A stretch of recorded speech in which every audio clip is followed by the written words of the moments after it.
sizobuqeda ubugebengu uma sesiphethe izwe lethu. Kungakabi nabantu bokufika la babungekho ubugebengu kulamazwe ethu. Babungekho nobuncane.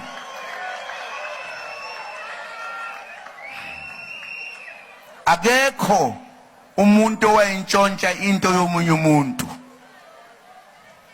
Ayikho. Ngoba sasingenabo ubugebengu. Sasinobuntu esabunikeza umveli nqangi. Ngokusithanda ngoba uyalithanda lelizwe lase-Afrika.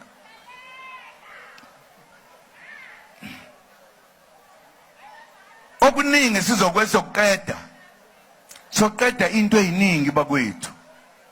Ngoba kubhlungu ukubona isizwe sakithi kuyisona kuphela esihlekwayo, esihluphekayo, esihlala emkhukhwini. Noma ngabe uye edolobheni kunendawo kuthiwa yisithi ngala kube nendawo kuthiwa yini lengene konje. Yini? I-township. Yini thina sihlala kwi-township? I-township njalo nje awuyiboni kahle. Kulapho khona izindlu ezincanyana abantu abakhe ngamaplangwe. La kuthiwa kusesithi ifiki zala zihlale akucishi ngisho ugesi.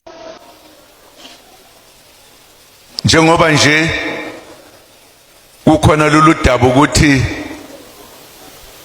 omama bebeyidayisela baphucwe abantu bokuhamba. Manje abanye bafuna ukuyidefenda leyo nto. Nanku umhlolo. Kanti likabani lelizwe? Elikabani lelizwe? Manje sokhohliswa abantu abakhuluma too much. Hayi, ibani nomusa kulaba bantu. Ababe nomusa in the first instance uma bengena la. Oh yeah.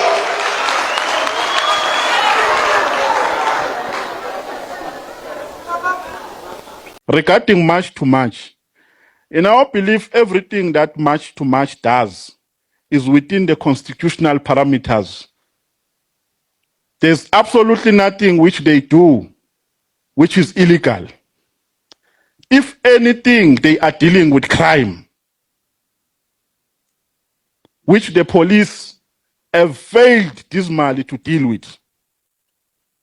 Foreigners, illegal foreigners, have taken over some areas or some parts of our towns and cities.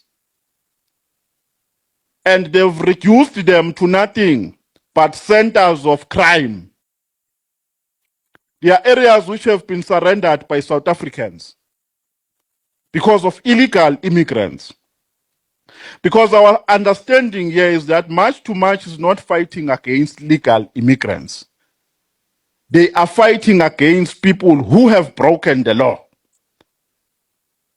If you are called an illegal immigrant, it means you have broken the law. Because you are here illegally in this country. You are not supposed to be here. And the state finds it difficult to trace those people when they've committed crime. Because what they do, they steal cars here and cross the borders with those cars. And it's not easy to trace them. What they do, they come here and establish drug cartels and criminal syndicates. Because if you come with good intentions here in the country, in South Africa, why do you not register with Home Affairs? What are you hiding? It means you coming here is not done in good faith. It's in bad faith. That is why you are breaking the law. So we sympathize with the struggle of March and March, unapologetically so. Because we believe that they stand for the correct thing, which as the MK party also are standing for. We are against illegal immigrants, unapologetically so. And protesting in this country is constitutional.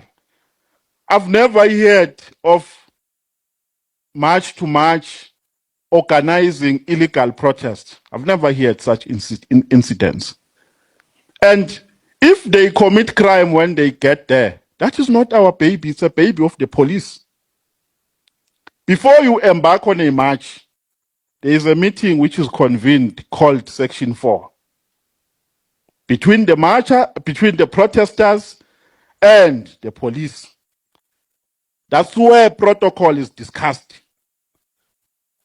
And protocol is a responsibility of the police. If the police fail to contain those people when they protest, then that means they are weak.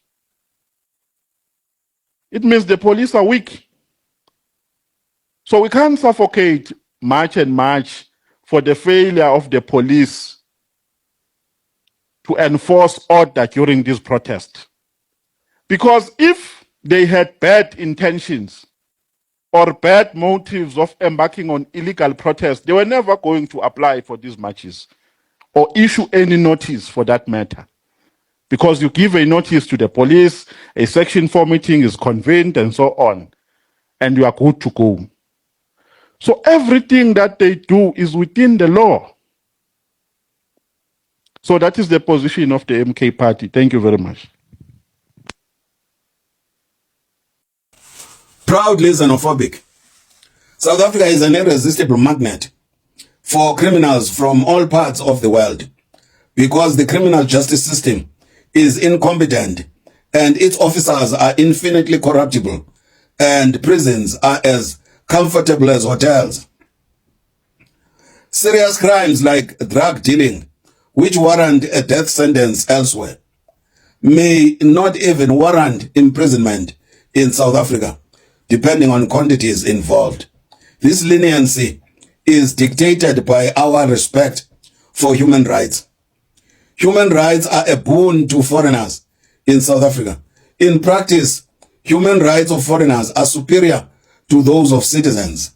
There is even a Chapter 9 institution, the South African Human Rights Commission, which employs foreigners to specialize in asserting the human rights of other foreigners over the rights of South Africans. Foreigners who come from countries with absolutely no human rights enjoy in South Africa human rights that even South Africans don't enjoy.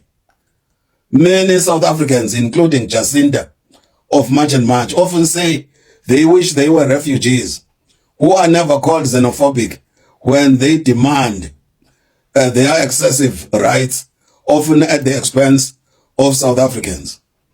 Despite the fact that youth unemployment in South Africa is the highest in the world, the president of South Africa insists that he has international obligations to refugees of the world that must be given job and business opportunities in South Africa ahead of South Africans, despite the plight of South Africans. The South African president is always the first to accuse South Africans of xenophobia when they complain about this situation. Actually, there is worse provocation that South Africans are not permitted to complain about. South Africa probably has more drug addicts than per capita than any other country in the world. Many foreign African so-called businessmen make their money by forcibly injecting South African teenagers with drugs and turning them into slave prostitutes who work for them in their brothels, housed in buildings hijacked by these self-same lawless foreigners. South Africans who complain about such practices are called xenophobic by our foreign African so-called brothers. To be fair, it is this South African president who teaches foreigners to refer to us in such insulting terms for complaining about abuse. No nation in history has ever been expected to buy friendship with countries in its region at the impossible high cost, which includes allowing its youth to be turned into drug junkies and prostitutes. South Africa may have to do without its shithole neighbors. Our bullies are dirt poor anyway. Deportees who ran brothels in hijacked South African buildings now claim they are businessmen who have lost their investment in South Africa. The home countries of these brothel keepers now threaten to sue South Africa for compensation. A new scam is loading. The question of the capture of small business by foreigners has been known to Ramaphosa for a long time. In fact, during the 2019 election campaign, Ramaphosa was already promising his voters to act decisively to throw foreigners out of this business sector. He was, of course, lying, as has been his practice throughout his political career. On June 7, Ramaphosa addressed the nation and demonstrated that he does not understand the seriousness of the situation the country is facing. He can't grasp the fact that it is not the time to tell South Africans what the Constitution allows him or prevents him to do. This is the time to tell South Africans when unreasonable clauses of the Constitution will be amended. ANC politicians have been known to disrespect the Constitution without any hesitation or qualms when it suits them, such as when they want to do corruption. The Constitution can't suddenly be sacrosanct when it oppresses citizens with clauses such as the rubbish that South Africa belongs to all who live in it. What was the ANC thinking when it dreamt up such nonsense? It is shocking that people like Cyril Ramaphosa learned nothing, absolutely nothing, from the timing of Afrikaner negotiations with the ANC before irreversible damage was done to the economy. They knew when their time was up. God knows when Ramaphosa and his team of military goggles will realize that their time is up. Wengenza kwethu ngicela ningisize ndaba ngicela ukunitshela wema South African uma omasipala njengoba bengafuni ukusebenza, uma ama officials kamasipala engafuni ukusebenza, uma ama officials ka government engafuni ukusebenza, after 30 June njengoba bonke ama memorandum omasipala sebenikeziwe memorandum, and bacabanga ukuthi these memorandums ale revolution are just normal memorandums. Ngicela ke wemphakathi wase South Africa ukunitshela nganawo umthetho. Some of you are not familiar with it. Unikeza igunya amalungu omphakathi to do citizen arrest.